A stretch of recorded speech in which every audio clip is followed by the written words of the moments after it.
সুপ্রিয় দর্শক, স্বাগত জানাচ্ছি জিরো আওয়ার অনুষ্ঠানে। সমসাময়িক বিষয় নিয়ে বৈশাখী টেলিভিশনের নিয়মিত এই আয়োজনে আজ আপনাদের সঙ্গে আছি আমি সাইফুল ইসলাম।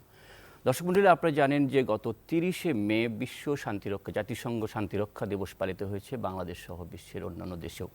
আমরা বিশ্ব শান্তিরক্ষায় বাংলাদেশের ভূমিকা এবং এই শান্তিরক্ষায় বাংলাদেশ সশস্ত্র বাহিনী এবং পুলিশ বিভাগ থেকে যারা দায়িত্ব পালন করেন কি অবদান রাখছে এবং শান্তিরক্ষায় কতটা সফল বাংলাদেশ, এই প্রসঙ্গেই আজ জিরো আওয়ারে আলোচনা করব।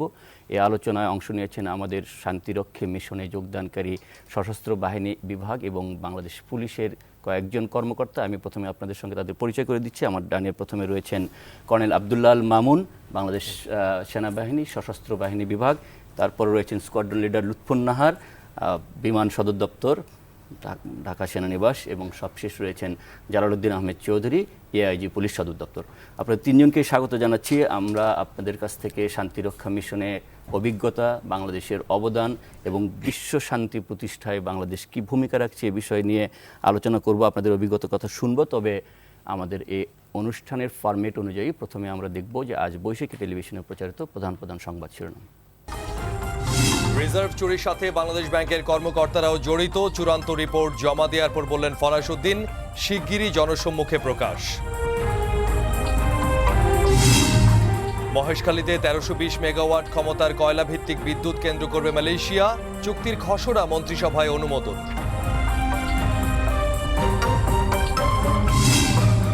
খালেদা জিয়াকে রাজনীতি থেকে দূরে রাখতে ষড়যন্ত্র হচ্ছে দাবি বিএনপির, মৃত্যুবার্ষিকীতে জিয়ার মাজারে নেতাকর্মীদের শ্রদ্ধা, দুস্থদের মাঝে খাবার বিতরণ। পদ্মায় জেগে উঠছে সেতুর মূল অবকাঠামো, তৈরি হয়েছে 3টি পিলারের 9টি পাইল ড্রাইভ, কাজের অগ্রগতিতে সন্তুষ্ট বিশেষজ্ঞ দল। এবং ডিজিটাল বাংলাদেশ গঠন কাজে ধীরগতি, সুনির্দিষ্ট রোডম্যাপ ও বাজেটে তথ্য প্রযুক্তি খাতকে অগ্রাধিকার দেওয়ার পরামর্শ বিশেষজ্ঞদের।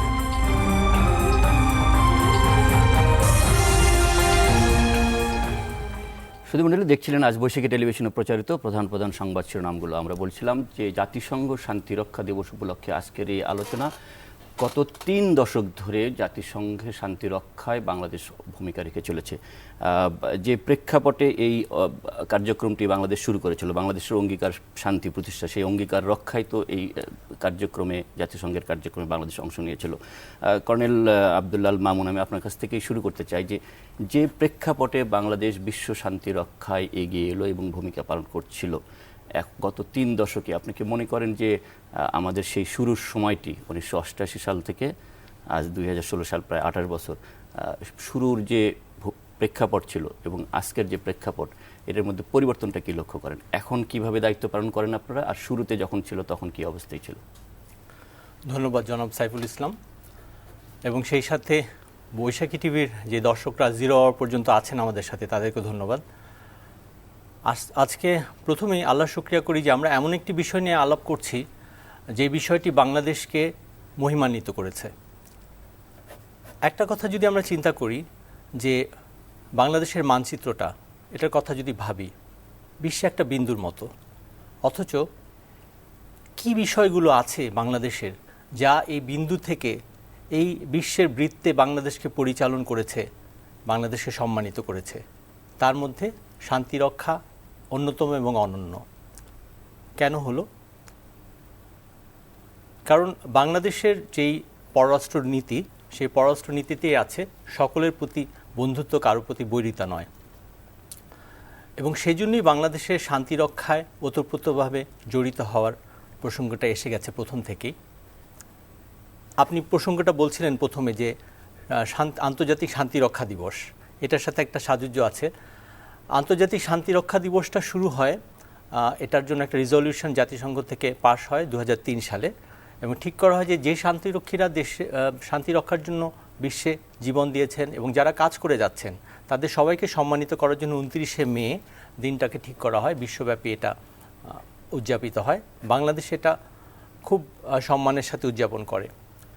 এবং আমি আজকে এই শান্তিরক্ষা দিবসের প্রেক্ষাপটে একটা কথা খুব মনে পড়ছে, 2 বছর আগের ঘটনা।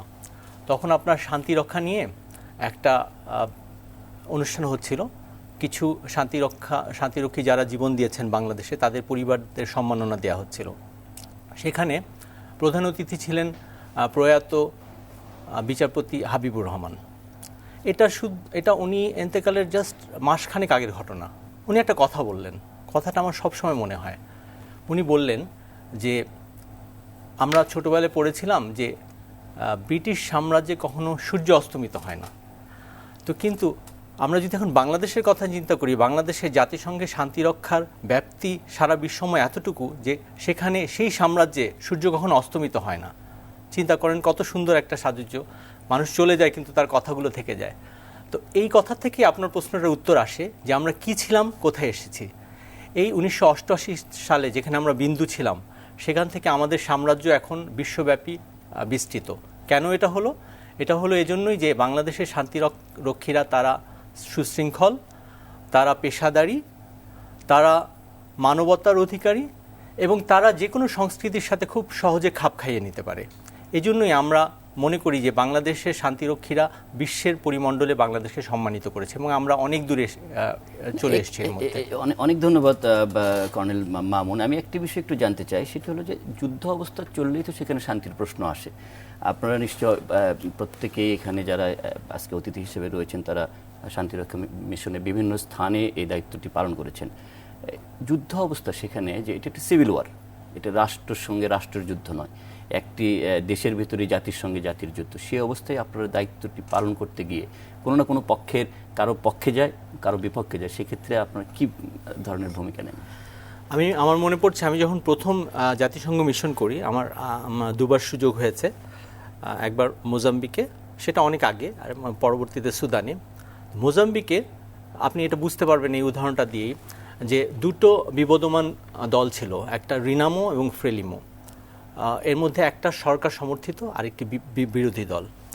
তো দুটো দলের মধ্যে এমন একটা সময় আসলো যখন সিভিল ওয়ারটা শেষের দিকে, তখন দুইটা দলের মধ্যে একটা শান্তি চুক্তি হয়। শান্তি চুক্তিটা ইউএনের উপস্থিতিতে হয় এবং ইউএনের একটা ম্যান্ডেট তখন তৈরি হয় এবং মিশনটা শুরু হয় এবং সেই ম্যান্ডেট অনুযায়ী গিয়ে আমরা কাজগুলো করি।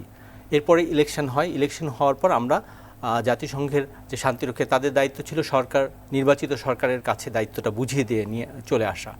তার মানে প্রেক্ষাপট যেগুলো হতো সেটা হচ্ছে আপনার দুটো দলের মধ্যে, বিবদমান দলের মধ্যে একটা চুক্তি যখন হয় তখন শান্তিরক্ষী মিশনগুলো শুরু হয়। সেই ক্ষেত্রে দুটো দলের মধ্যে কোনো দলের সাথে শান্তিরক্ষীদের কিন্তু কোনো দলের প্রতি পক্ষপাতিত্ব করার সুযোগটা থাকছে না। এখন ইদানিং যেটা হচ্ছে, এখন 2015 সাল থেকে এটার উপর আরও অনেক গবেষণা হয়েছে এবং শান্তির রক্ষার ম্যান্ডেটগুলো চেঞ্জ হচ্ছে কিছু কিছু। এখন এরকম হচ্ছে যে দুটো দলের শান্তি চুক্তি না হওয়ার আগেই, আপনি যে প্রসঙ্গটা বললেন, সিভিল ওয়ার চলার সময় তখনই শান্তিরক্ষীটা যেতে পারে এবং ম্যাক্সিমাম মিশনগুলো এখন চ্যাপ্টার 7-এ হচ্ছে, যেখানে অস্ত্র ব্যবহার করার সুযোগ আছে। হ্যাঁ, তো এই ক্ষেত্রে শান্তিরক্ষীদের খুব সতর্ক থাকতে হয়। তারা এমন কোনো জায়গায় কাজ করে না, এমন কিছু করে না যে যাতে একটা পক্ষ তাদের মনে হয় যে তাদের পক্ষে আছে। এটাই কিন্তু শান্তিরক্ষীদের যে সবার কাছে সমর্থনটা আদায় করে নিচ্ছে শান্তিরক্ষীদের এভাবেই। অনেক ধন্যবাদ কর্নেল মামুন। আমি আসবো আবার আপনার কাছে। স্কোয়াড্রন লিডার লুৎফুন নাহার, বিমান বাহিনীর ভূমিকা কি বিশ্ব শান্তি রক্ষায় এবং যেসব মিশনে আপনারা দায়িত্ব পালন করছেন, বিমান বাহিনী কী ধরনের ভূমিকা নিয়ে থাকে? ধন্যবাদ জনাব সাইফুল ইসলাম।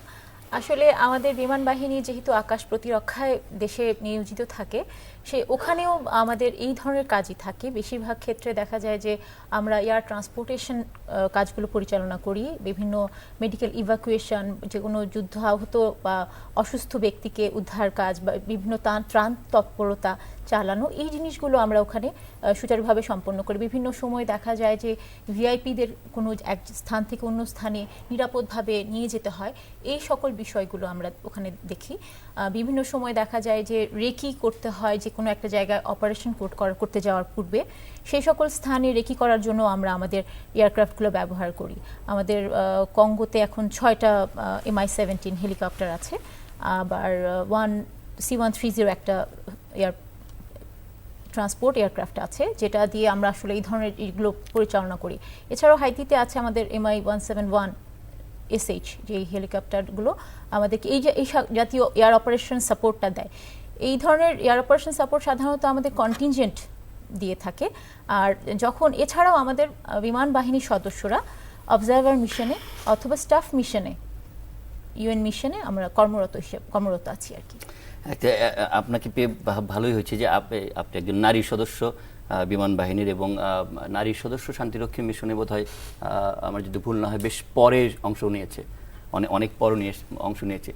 আপনারা মানে নারী হিসেবে যখন এই এয়ার অপারেশনগুলোতে যান, আপনাদের কাছে কি মনে হয় যে আমি একটু বলতে চাই, পরেও বলা যাবে না, কারণ নারীরা সামরিক বাহিনীতে এসেছেও কিন্তু পরে, অনেক পরে সেজন্য হয়তো পিছিয়েছে, কিন্তু মানে তারা কাজে তো সমকক্ষ।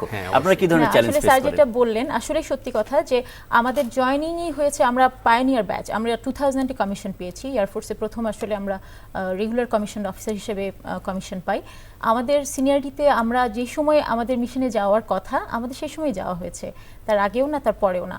আর এখানে বিভিন্ন সশস্ত্র বাহিনীতে, এয়ারফোর্স, আর্মি, নেভি, সব জায়গায় আসলে আমরা নারী সদস্যদের সবসময় কর্মকর্তা হিসেবে নিজেদেরকে বিবেচনা করি, নট যে আমি একজন নারী, নট লাইক দ্যাট। আমরা মনে করি যে আমিও সেই হিসেবে মনে করছি না, কিন্তু চ্যালেঞ্জগুলো কি একই রকম মনে হয় না, আরো অন্য কোন রকমের চ্যালেঞ্জ? সশস্ত্র বাহিনীতে কাজ করা সবসময় চ্যালেঞ্জিং, এটা দেশের জন্য যেমন, ইউএন মিশনে, শান্তিরক্ষী মিশনেও একই রকমই।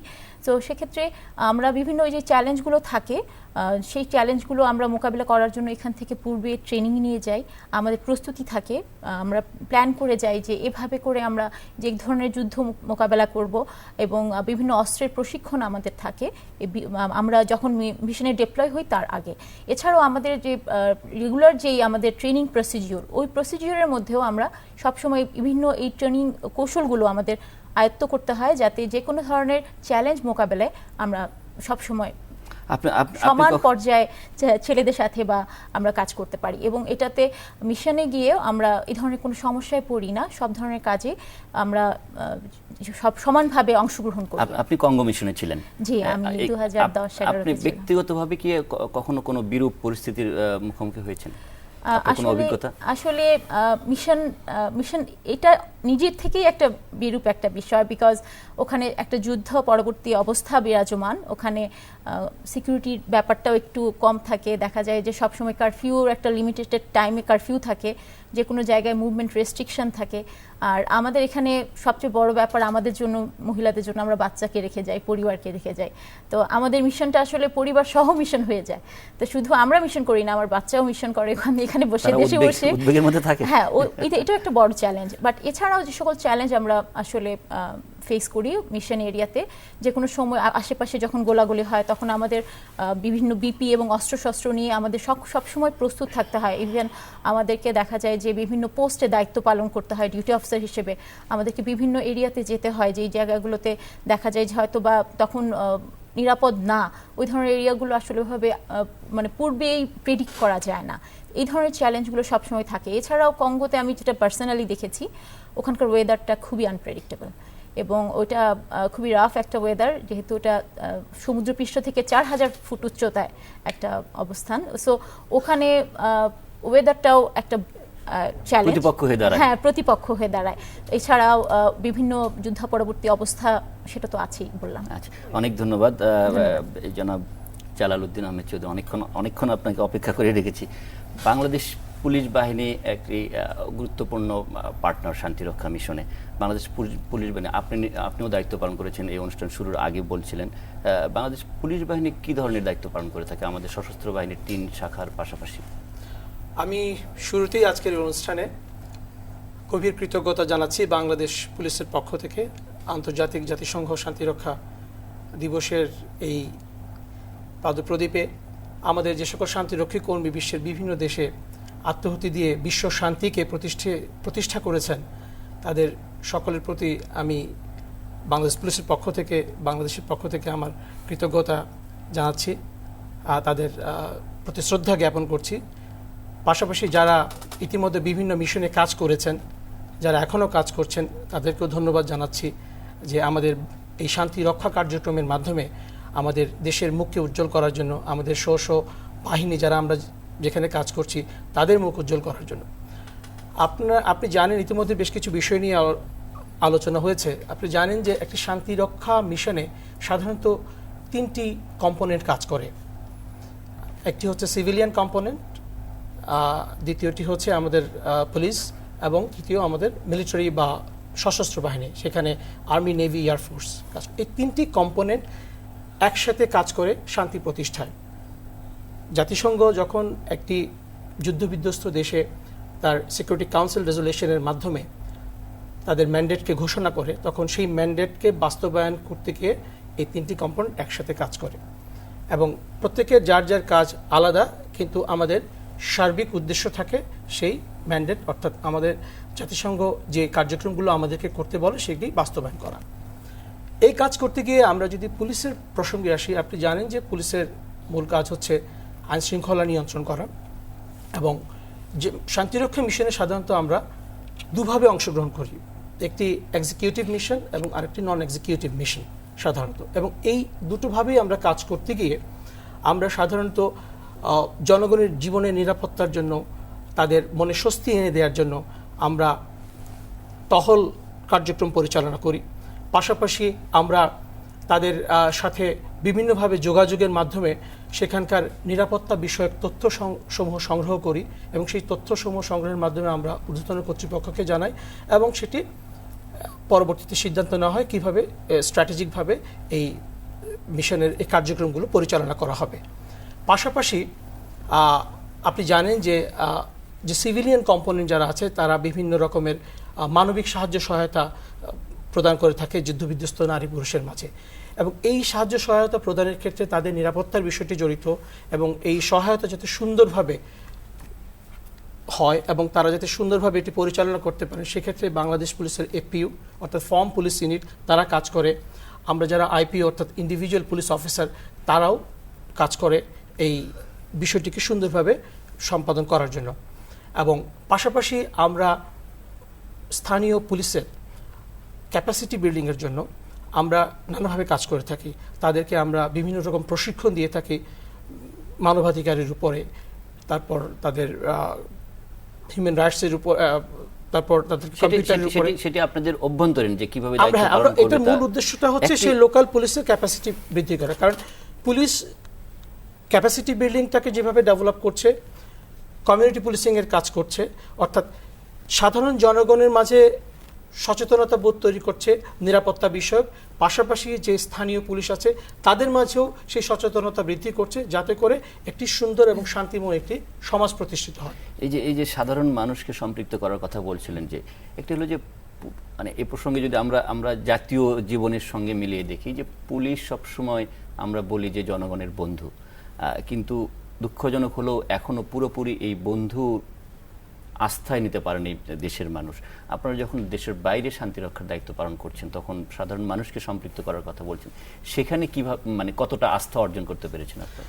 আচ্ছা, এখানে আমি দেশের কথা যদি আপনি বলেন, আপনারা নিশ্চয়ই অবগত আছেন যে পুলিশ সবসময় জনগণের জীবন সম্পদের নিরাপত্তা রক্ষার জন্য অবিরাম কাজ করে যাচ্ছে, 24 ঘন্টায় কাজ করে যাচ্ছে। এবং সেই ক্ষেত্রে বন্ধুত্বের যে ব্যাপারটি, আসলে এটি একটি পারস্পরিক বিষয় এবং এই পারস্পরিক বিষয়ের ক্ষেত্রে পুলিশ এই সমাজেরই একটি অংশ, সেটি বিচ্ছিন্ন কেউ নয়। তো পুলিশের কিছু দায়িত্ব আছে, ঠিক একজন নাগরিক হিসেবে নাগরিকেরও কিছু দায়িত্ব আছে, এবং আমরা যদি স্ব অবস্থানে থেকে যদি আমাদের দায়িত্বটি পালন করতে পারি তাহলে কিন্তু বন্ধুত্বের বিষয়টি সুসংগত হয়। আবার এটি একটি অপ্রিয় হলেও সত্য যে আমাদের পুলিশের যে ধরনের কার্যক্রম সেখানে কিন্তু আমরা শতভাগ ভালোভাবে কাজও যদি করি, একটি পক্ষ কিন্তু সে সংক্ষুব্ধ হয়, কারণ সে দেখা যাচ্ছে যে কোনো কারণে সে তার যে মনের ইচ্ছাটা সেটি সে বাস্তবায়ন করতে পারছে না, হয়তোবা সে এটা অন্যায়ভাবে চাচ্ছে, কারো না কারো প্রতিপক্ষ হয়ে দাঁড়াতেই সেই ক্ষেত্রে হয়। কিন্তু এটি জব নেচারের কারণে বা আমাদের জব নেচারের কারণে আমি বলবো যে এটি একটা গ্যাপ থেকে যায়, কিন্তু আমরা সার্বক্ষণিকভাবে চেষ্টা করি জনগণের জীবন এবং সম্পদের নিরাপত্তা নিশ্চিত করতে। এবার আপনি আসেন আন্তর্জাতিক পরিমণ্ডলে। আন্তর্জাতিক পরিমণ্ডলে আপনি জেনে অত্যন্ত খুশি হবেন যে আমাদের বাংলাদেশ পুলিশের সদস্যরা অত্যন্ত নিবেদিত প্রাণ এবং তারা তাদের পেশাদারিত্ব, দক্ষতা, সততা এবং নিষ্ঠা দিয়ে তারা তাদের উপর যে অর্পিত দায়িত্ব সেটি তারা যথাযথভাবে পালন করার চেষ্টা করছে এবং করে যাচ্ছে, এবং যে কারণে এই আন্তর্জাতিক পরিমণ্ডলে বাংলাদেশ পুলিশের ভাবমূর্তি তথা বাংলাদেশের ভাবমূর্তি অনেক বেশি উজ্জ্বল হয়েছে। সেখানকার সাধারণ মানুষের সারা কেমন পড়ে? আপনি যে বলছেন পারস্পরিক বন্ধুত্ব, আমি যদি উদাহরণ দিতে চাই তাহলে আমি বর্তমানে জাতিসংঘ শান্তিরক্ষা মিশনে কাজ করছি, আমি দারফুরে কাজ করছি সুদানে। তো সেখানে আমরা দেখেছি যখন আমরা মাঠ পর্যায়ে পেট্রোল করতে যাই বা মাঠ পর্যায়ে আমরা তাদের সাথে বিভিন্নভাবে যোগাযোগ করি, তখন তারা আমাদের ফ্ল্যাগকে চেনে, পতাকাকে চেনে, তারা বলে ও বাংলাদেশি বন্ধু। এটা আমাদের কাছে কিন্তু অত্যন্ত গর্বের। এবং আমার যেটা মনে হয় যে আমাদের সদস্যরা নিশ্চয়ই খুব ভালো কাজ করেছেন মাঠ পর্যায়ে, যে কারণে একটা অচেনা জায়গায় মানুষগুলো আমাদের পতাকাকে চিনতে পারছে। এটাই আমাদের সবচেয়ে বড় গর্বের বিষয়। অনেক ধন্যবাদ। আমি একটা বিষয় একটু অ্যাড করতে চাই, যদি আমাকে সময় দেন। নারী আমি আসবো আপনার কাছে, আচ্ছা, আমরা আচ্ছা। কর্নেল মামুন আপনার কাছে আসবো, একটু বিরতি নেব, বিরতির পরে আবার আপনাদের কথা শুনবো। প্রিয় দর্শক, আপনারা দেখছেন জিরো আওয়ার, আমরা আলোচনা করছি আন্তর্জাতিক শান্তিরক্ষা দিবসের প্রেক্ষাপট নিয়ে। আমাদের সঙ্গে আর্মি এবং এয়ারফোর্স, পুলিশ, তিন বাহিনীর সদস্যরা রয়েছেন। আমরা এই আলোচনায় ফিরছি ছোট্ট একটা বিরতির পর, আশা করি আমাদের সঙ্গেই থাকবে।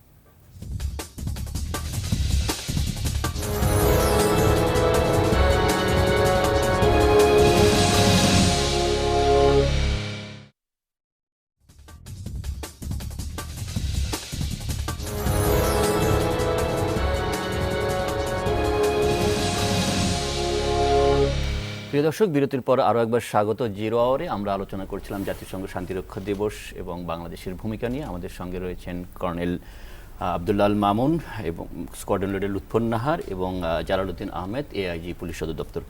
কর্নেল মামুন, আমরা একটি প্রেক্ষাপট এবং বাংলাদেশের যারা দায়িত্ব পালন করছে তাদের ভূমিকা এবং চ্যালেঞ্জগুলো নিয়ে প্রথম পর্বে আলোচনা করেছি। আমি একটু জানতে চাই সার্বিক চিত্র, বর্তমানে বাংলাদেশ কোন কোন মিশনে এবং কী ধরনের অবদান রাখছে?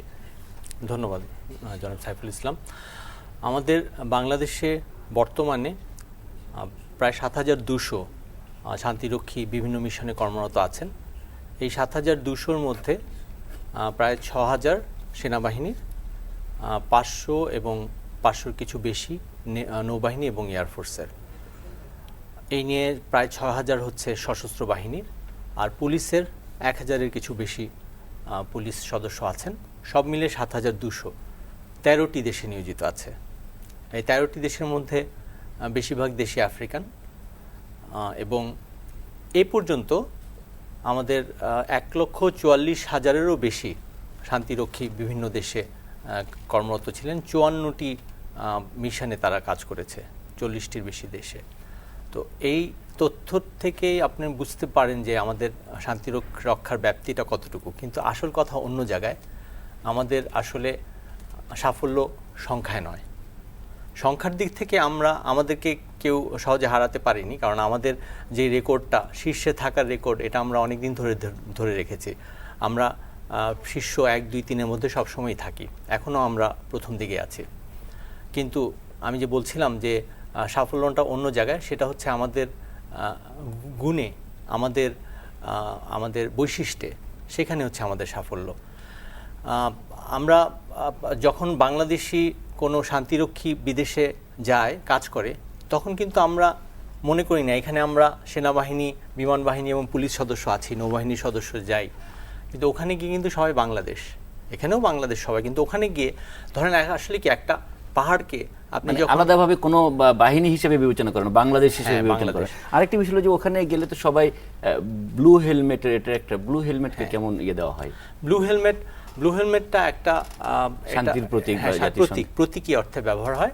আসলে ব্লু কালারটা হচ্ছে ইউএনের কালার, অফিসিয়াল কালার, এবং ওখানে যে হেলমেটটা পরা হয় সেটা ব্লু, এবং ইউএনের ফ্ল্যাগের মধ্যেও আপনি দেখবেন যে ব্লু কালার। আমরা ওইখানে ব্লু, আজকে আপনি ব্যাকগ্রাউন্ড ইউজ করেছেন, তো সেখান থেকে ব্লু হেলমেট কথাটা এসছে। তো এই ব্লু হেলমেটটা অর্থ শুধু ব্লু কালারটা নয়, এটার একটা সম্মান, যে এই ব্লু হেলমেটের মর্যাদাটাকে ধরে রাখা। এটা বিশ্ব মানবতার ক্ষেত্রে আমি বলবো যে আজকের বিশ্বে যেই কতগুলো জিনিস নিয়ে বিশ্ব মানবতা গর্ব করতে পারে, তার মধ্যে শান্তি রক্ষা হচ্ছে অন্যতম এবং অনন্য, এবং সেই সাথে বাংলাদেশের ব্যাপারটা। এখন আপনি তথ্যের ব্যাপারগুলো বলছিলেন, যে তথ্য এই সংখ্যাগুলো ছাড়াও আরও কিছু ব্যাপার আছে, যেমন ধরেন আমাদের সৈনিকরা যখন যায়, যখন এক একটা দেশের এক এক ধরনের প্রয়োজন থাকে। যেমন ধরেন সাউথ সুদান একটা দেশ, সেই দেশে নীল নদী, যে নীল নদীটা বয়ে যাচ্ছে আপনার মিশর, সাউথ সুদান এদিক থেকে, এবং এখানে অনেক জায়গা আছে যেখানে নদীপথ, এবং এই নদীপথে নৌবাহিনী দরকার, নৌবাহিনীর জন্য পেট্রোল ক্রাফট দরকার, সেখানে আমাদের নৌবাহিনীর সদস্য যাচ্ছে সুদান। এবং আমি একটু এই সার্বিক প্রেক্ষাপট থেকে এই জন্যই বলছি, আমি আসলে সশস্ত্র বাহিনী বিভাগে কাজ করি। সশস্ত্র বাহিনী বিভাগ হচ্ছে একটা মন্ত্রণালয়ের মতো আমরা কাজ করি, মাননীয় প্রধানমন্ত্রীর ওনার নির্দেশনায়, এবং আমরাই এই সশস্ত্র বাহিনী বিভাগ থেকে আর্মি, নেভি এবং এয়ারফোর্সকে আমরা কোঅর্ডিনেট করি কাজগুলোকে। তো আমরা যখন এই প্রেক্ষাপটে দেখি যে কোনো দেশ আছে যেই দেশে, যেমন ধরেন কর্নেল লুৎফুন্নাহার বলতে পারবেন, উনি নিজেও কাজ করেছেন, যখন আপনার সাউথ সুদান এবং কঙ্গো এই সব জায়গার মধ্যে হেলিকপ্টারের প্রয়োজন হলো, এমন একটা সময় হলো যে সাউথ সুদান নতুন দেশ হয়েছে, মানে সুদান থেকে ভাগ হয়ে সাউথ সুদান হয়ে গেল, এবং তখন খুব ভোলাটাইল অবস্থা, সেখানে বিবদমান লোকজন, সাধারণ মানুষ মারা যাচ্ছে, হেলিকপ্টার সাপোর্ট দরকার, হেলিকপ্টার সাউথ সুদানে নেই, কঙ্গোর থেকে হেলিকপ্টার দরকার। সেই সময় 2 বছর আগে জাতিসংঘের মহাসচিব বান কি মুন মাননীয় প্রধানমন্ত্রীকে টেলিফোন করলেন। কেন করলেন? কারণ হেলিকপ্টার দরকার পাঠানো, কিন্তু হেলিকপ্টার, আমি সশস্ত্র বাহিনী বিভাগে যেহেতু আমি ইনস্ট্রাকশনটা মাননীয় প্রধানমন্ত্রীর কাছ থেকে আমরা ইনস্ট্রাকশনটা পাই, হেলিকপ্টার দরকার, কোনো দেশই রেসপন্স করছে না। কেন? কারণ হচ্ছে সাউথ সুদান হচ্ছে খুব বিপদসংকুল, এবং সেখানে গেরিলারা যখন একজন আরেকজনের সাথে যুদ্ধ করে তখন কিন্তু তারা দেখছে না তারা যে সাধারণ মানুষ কারা সেখানে এফেক্টেড হচ্ছে, কারা সেখানে ক্ষতিগ্রস্ত হচ্ছে, সেটা কিন্তু দেখছে না।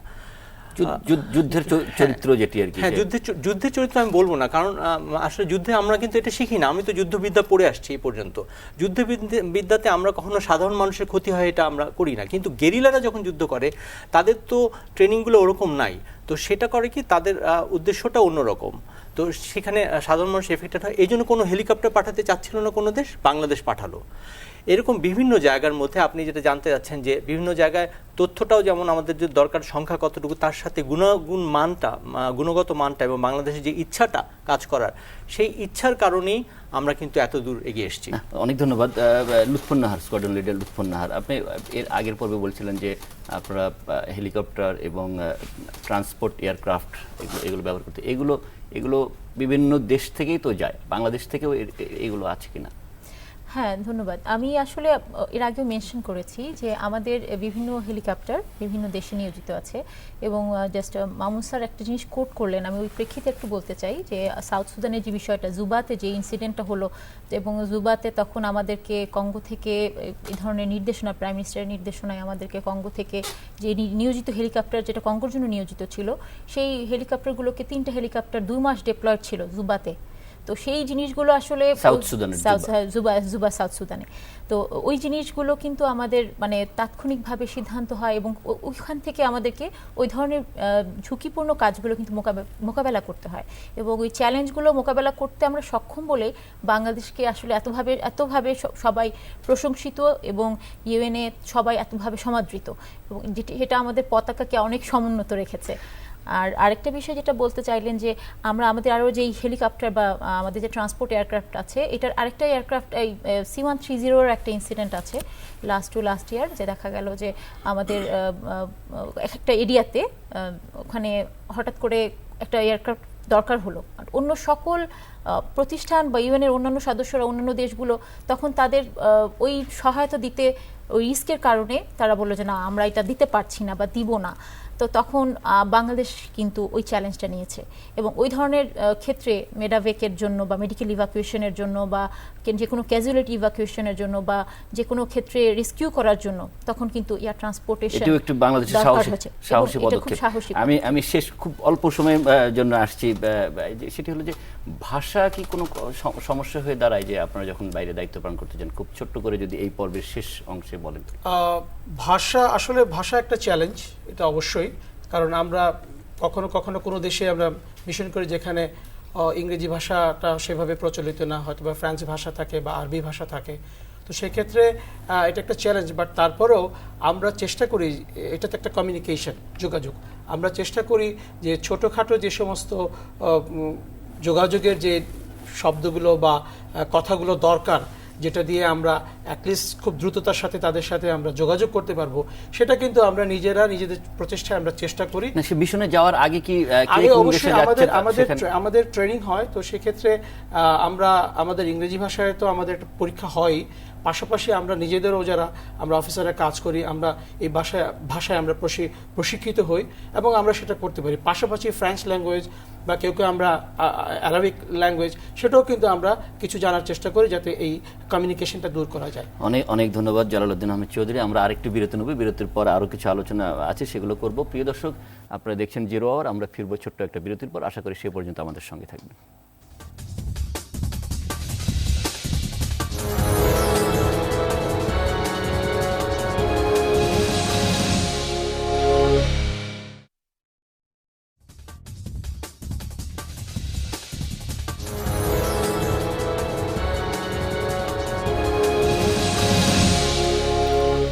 বিরতির সময় আমাদের সঙ্গে থাকার জন্য ধন্যবাদ। জাতিসংঘ শান্তিরক্ষা দিবসের প্রেক্ষাপট নিয়ে আলোচনার একেবারে শেষ পর্যায়ে আমরা স্কোয়াড্রন লিডার লুৎফুন নাহার আপনাকে দিয়ে শুরু করে এই পর্বটি। সেটি হলো যে আপনি দায়িত্ব পালন করে এসছেন, আবার হয়তো নতুন কন্টিনজেন্ট যাচ্ছে। আপনার কাছে কি মনে হয় যে বাংলাদেশের সশস্ত্র বাহিনী, পুলিশ যারা দায়িত্ব পালন করছে তাদের ভবিষ্যৎ সুপারিশ কি ধরনের পদক্ষেপ নেওয়া উচিত, যেগুলো আপনারা ফেস করে এসেছেন? আসলে একটা মিশনের প্রথম দিকে একটু সমস্যা হয়, পরবর্তীতে যখন একটা মিশন পুরোপুরি স্টেবল হয়ে যায় তখন কন্টিনজেন্ট মেম্বারদের সেরকম প্রবলেম হয় না। কিন্তু সেক্ষেত্রে পরবর্তী কন্টিনজেন্টদের জন্য তাদের যে এই ধরনের এক্সপিরিয়েন্স তারা ওখানে গ্যাদার করে বা যে ধরনের প্রতিকূলতা তারা ওখানে ফেস করে কন্টিনজেন্টে বিভিন্ন সময়, বছরের বিভিন্ন সময়, সেই সকল জিনিসগুলো যদি প্রপারলি লিপিবদ্ধ করে পরবর্তী কন্টিনজেন্টকে হ্যান্ডওভার করা যায় অথবা পরবর্তী কন্টিনজেন্টকে সেই ধরনের এক্সপিরিয়েন্সগুলোকে শেয়ার করা যায়, এই জিনিসটা অবশ্যই তাদের পরবর্তী বছর যারা কন্টিনজেন্ট ওই মিশনটাতে যাচ্ছেন, কন্টিনিউ করছেন, তারা অবশ্যই অনেক উপকৃত হবেন। যেমন আমাদের মালি মিশনে 3টা হেলিকপ্টার যাবে, যেটা MI-171 SH, এটা এখন এই হেলিকপ্টারগুলোর জন্য ওখানে যে প্রাথমিক যেই প্রস্তুতি দরকার, সে প্রস্তুতিটা নেওয়ার পরে দেখা যাবে যে হেলিকপ্টারগুলো ডিপ্লয়েড হবে। ওখানে খুব একটা রিস্কি মিশন ওই এরিয়াটা, কিন্তু তারপরেও যখন এই হেলিকপ্টারগুলো ডিপ্লয়েড হবে তার আগে তারা কী ধরনের প্রতিকূলতা ফেস করেছিল পূর্ববর্তী কন্টিনজেন্ট, তারা যদি সেই জিনিসগুলো সঠিকভাবে পরবর্তী কন্টিনজেন্টকে শেয়ার করে দেয় তাহলে পরবর্তী কন্টিনজেন্টে এই জিনিসগুলো একটু কমে যাবে, এই ধরনের রিস্কগুলো একটু কমে যাবে। অনেক ধন্যবাদ জালাল আহমেদ চৌধুরী। আমরা জানি যে বাংলাদেশ পুলিশের পক্ষ থেকে আপনি দায়িত্ব এখনও পালন করছেন শান্তিরক্ষা মিশনে, এবং পুলিশ বাহিনী থেকে স্বতন্ত্র নারী ইউনিট বিভিন্ন মিশনে দায়িত্ব পালন করছেন, তারা কেমন করছেন? আপনারা জেনে অত্যন্ত আনন্দিত হবেন যে আমাদের বর্তমানে 2টো মিশনে আমাদের নারী form police unit, female form police unit, তারা অত্যন্ত সুনাম এবং দক্ষতার সাথে কাজ করে যাচ্ছে এবং এটি বিশ্বে একমাত্র বাংলাদেশই এই নারী ফর্ম পুলিশ ইউনিটকে প্রতিনিধিত্ব করছে এবং এটি অত্যন্ত গৌরবের একটি বিষয়। এবং আপনারা জানেন মাননীয় প্রধানমন্ত্রী সকল সময় এই নারীর অগ্রযাত্রাকে তিনি সহযোগিতা এবং উৎসাহ দিয়ে আসছেন এবং তারই ধারাবাহিকতায় আমাদের নারী পুলিশ সদস্যরা অত্যন্ত সুনামের সাথে তারা এই মিশনগুলোতে কাজ করে আসছে। এবং আমি মনে করি যে বাংলাদেশ পুলিশের যে পেশাদারিত্ব আছে, যে দক্ষতা আছে এবং বিশ্বব্যাপী যে সুনাম রয়েছে, সেই সুনাম অনুযায়ী আমরা আজ বিশ্বের যে কোনো জায়গায় শান্তি রক্ষা কার্যক্রমে আমরা সম্পৃক্ত হতে পারবো।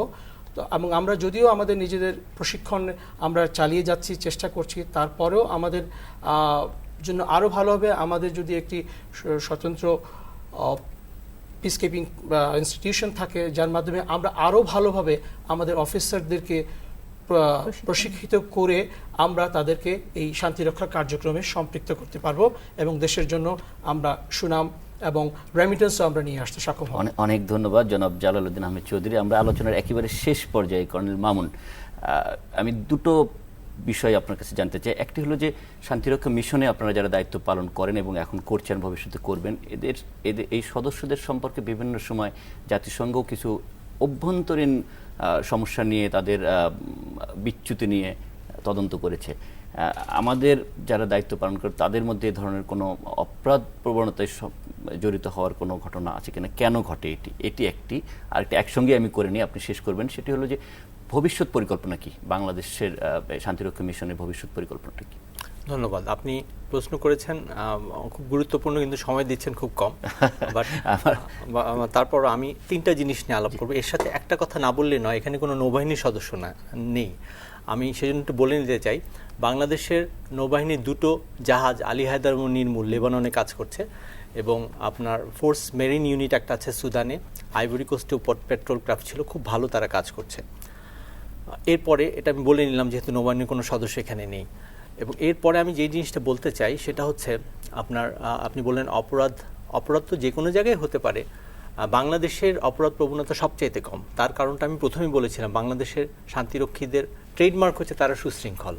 দু একটা তো ঘটতেই পারে, এবং যখন ঘটে সেটার সাথে সাথেই সেটার ব্যাপারে শাস্তিমূলক ব্যবস্থা নেওয়া হয়, এই জন্যই প্রবণতাটা সবসময় কম।